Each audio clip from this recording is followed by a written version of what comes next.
Ayun po, good evening po. Ano? Welcome na naman po sa ating panibagong video ngayong gabi. Yan.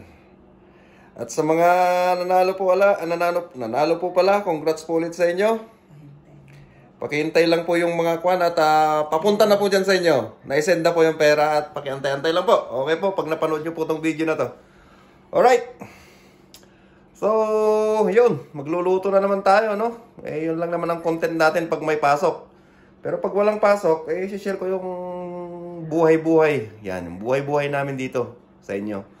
Alright, so make sure po na manonood po kayo ng video na ito dahil dito po manggagaling ang mga question natin pagdating sa raffle. Yan.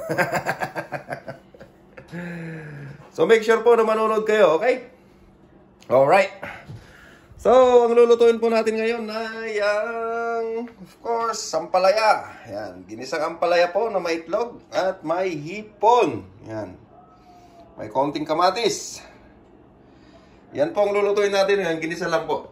Pambaon po bukas sa trabaho. Yan. Kasi po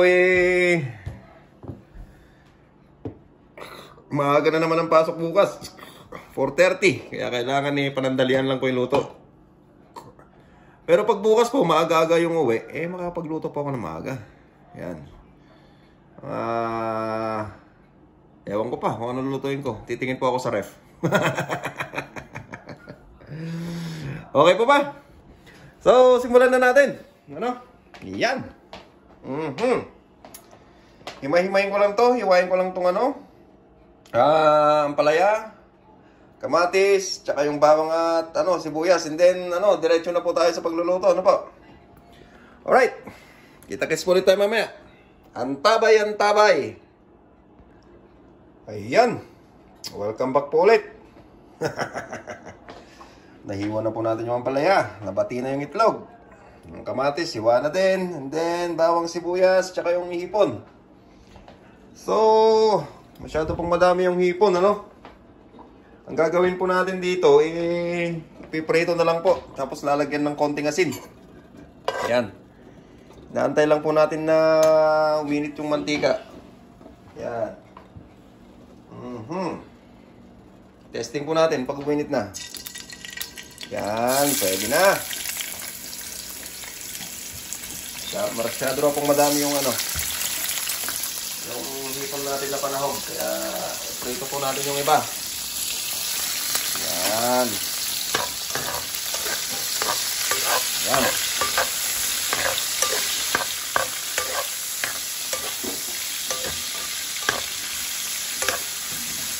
Tapos lagyan po natin ng asin. Yan lang po. At dito ko rin po kasi luluto yung kwan natin. Kaya hindi po natin pwedeng lagyan ng ibang kwan.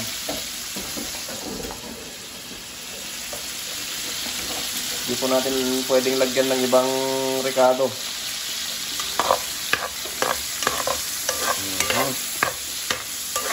So, toasted lang po natin ito.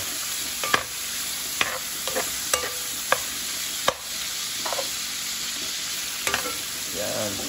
So, ako po sana masusunod, ilalagyan ko po ito ng ng chili flakes, ng paminta, tsaka asin. Kaso paglulutuan ko pa po siya ng ampalaya. Okay po. Balikan po natin pagluto na. Okay. Okay po. Welcome back ulit. So, nahango na po natin yung tiniprito natin kanina. Magigisa na po tayo. Ilagay na po natin yung bawang. Yan.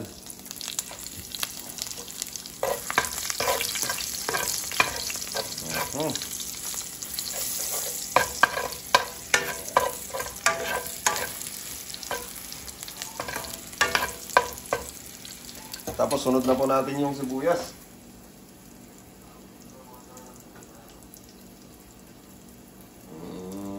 Yan ang sibuyas. Okay po.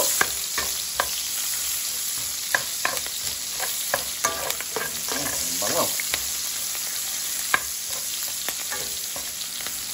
Mainit na po yung mantika natin. Okay. Lagyan na po natin tong hipon. Yan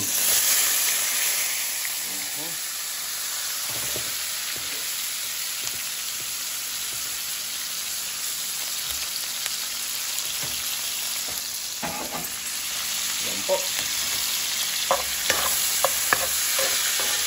Mabango. Isa-isa lang po natin sa saglit. Yan.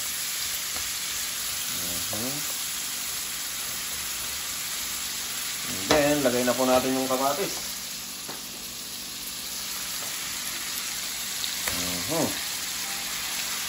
Ayan.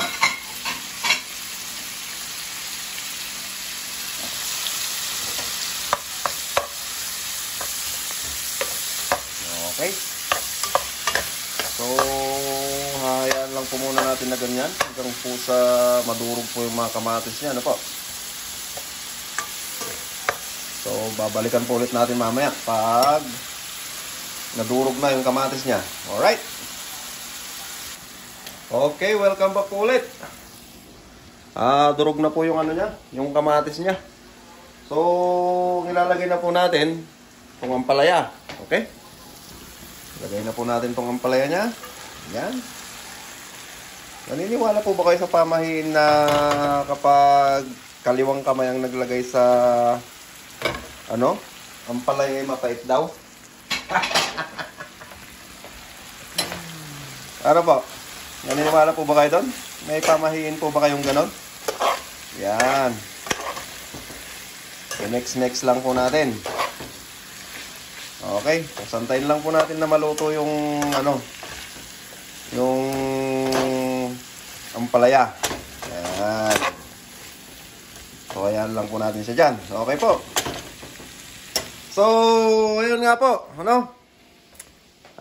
Bago po tayo pumunta sa moment of truth, ayan, sa tikiman natin, meron po akong iiwan sa inyo na isang kasabihan. Okay po. Tandaan nyo po itong kasabihan na to. Alright. Ang kasabihan po na iwanan ko sa inyo ngayong gabi ay, kung hindi mo na kaya, yan, ipagawa mo sa iba. Okay po. Yan, tandaan nyo po yan. Huwag nyo pong kakalimutan yung kasabihan na yan. Na kapag hindi mo na po kaya, ipagawa mo sa iba. Okay po. Yan, so balikan po natin ulit pagkatapos pong maluto ng ampalaya. Okay po. Kita-kits po ulit tayo. Alright. So sa pagkakataon pong ganyan, nakikita nyo po yung ampalaya. Yan. Juicy na po siya, di ba? Hindi po siya dry. Yan. Diyan po natin siya titimplahan ngayon. Okay.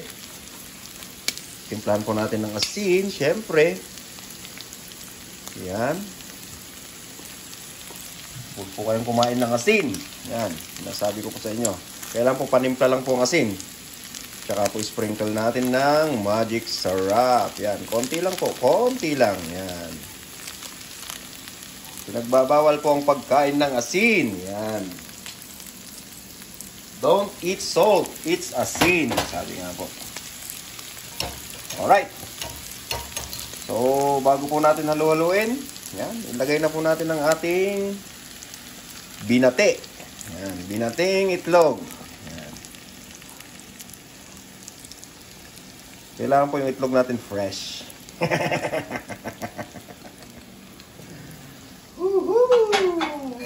Okay po ba? Yan. Ito po yung itsura. Yan.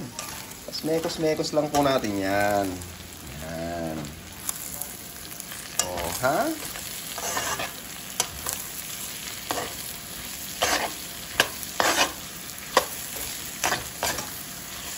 Yan. Sarapan, bebe. So, yan po ang baon natin bukas pagpasok sa trabaho. Yan. Ampalaya na may itlog na may hipon. Saka po pala, huwag niyo pong kakalimutan yung mga sinasabi ko sa inyong mga kasabihan, ha. Importante po yung mga yan. Magagamit po natin yan sa future, sa mga pang-araw-araw nating buhay. Ano po? Kung hindi man po kasabihan, motivation. Yun, yung sasabihin ko sa inyo. Para po magamit natin yan sa araw-araw. Yan. Kaya pag nanonood ka po ng video na ito, swerte mo po. Basta pakatandaan nyo lang po yung sinasabi kong yan. Tandaan nyo po kung saan po yan nakakombine, okay? Nakakombine po yan dito sa ampalaya. Yan, na may itlog at hipon. So, luto na po.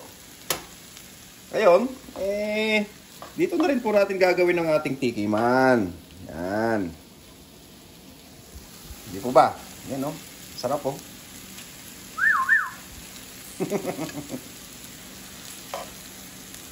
Yan.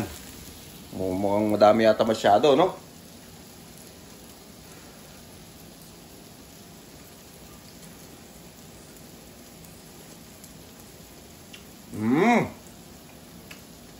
Perfect. Perfect. Hindi po siya mapait. Promise.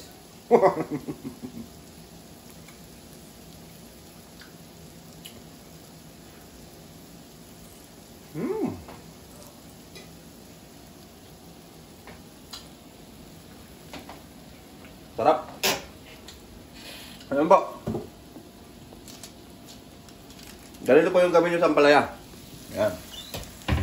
Lagyan nyo ng konting kamatis. Saka itlog, saka ipon. Ay, sarap. Grabe.